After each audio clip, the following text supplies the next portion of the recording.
Okay, so today we'll discuss about the different ways of dependency injection in .NET Core. Actually, dependency injection in .NET Core is basically two-step process. When I tell two-step process, first step is mentioning the concrete class and the interface and the scope of that in the program.cs file or in the configure services method.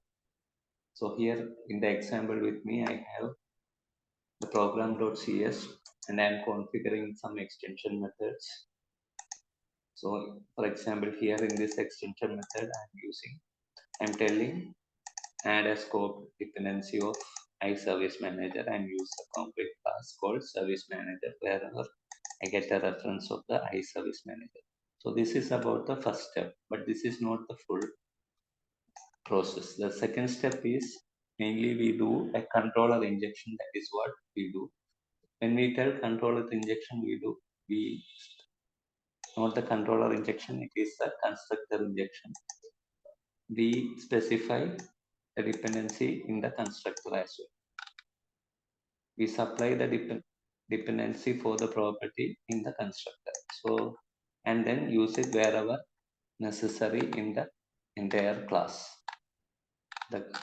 Here the class is the controller. We are doing the dependency injection using constructor injection.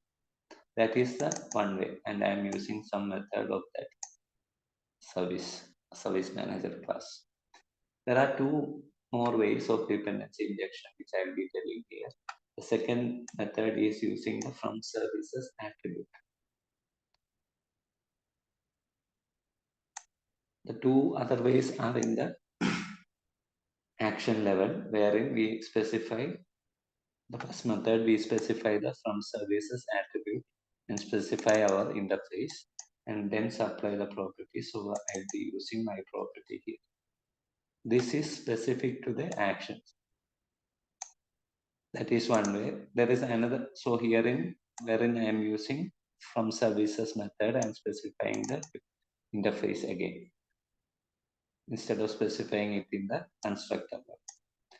Another way is using GetService method. So I'll just copy this code here. I'll undo what is done.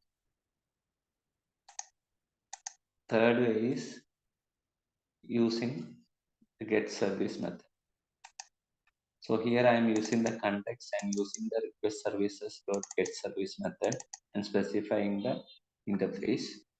And then I'm using type of iService Manager. I'm using a method, a local reference to this iService Manager object.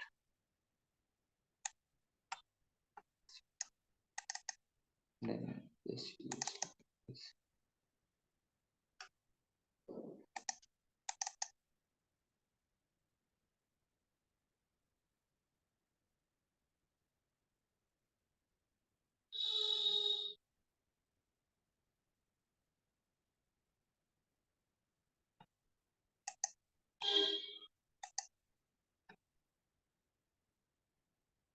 It's both the same. Just use like this.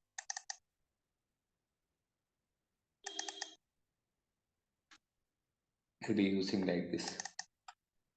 So these are the two ways of. So here I am using the GetService method and specifying the interface which I have to use before calling the actual methods. So these are the three different ways. I'll just iterate it again. So first way is the constructor injection in the controller level or the class level.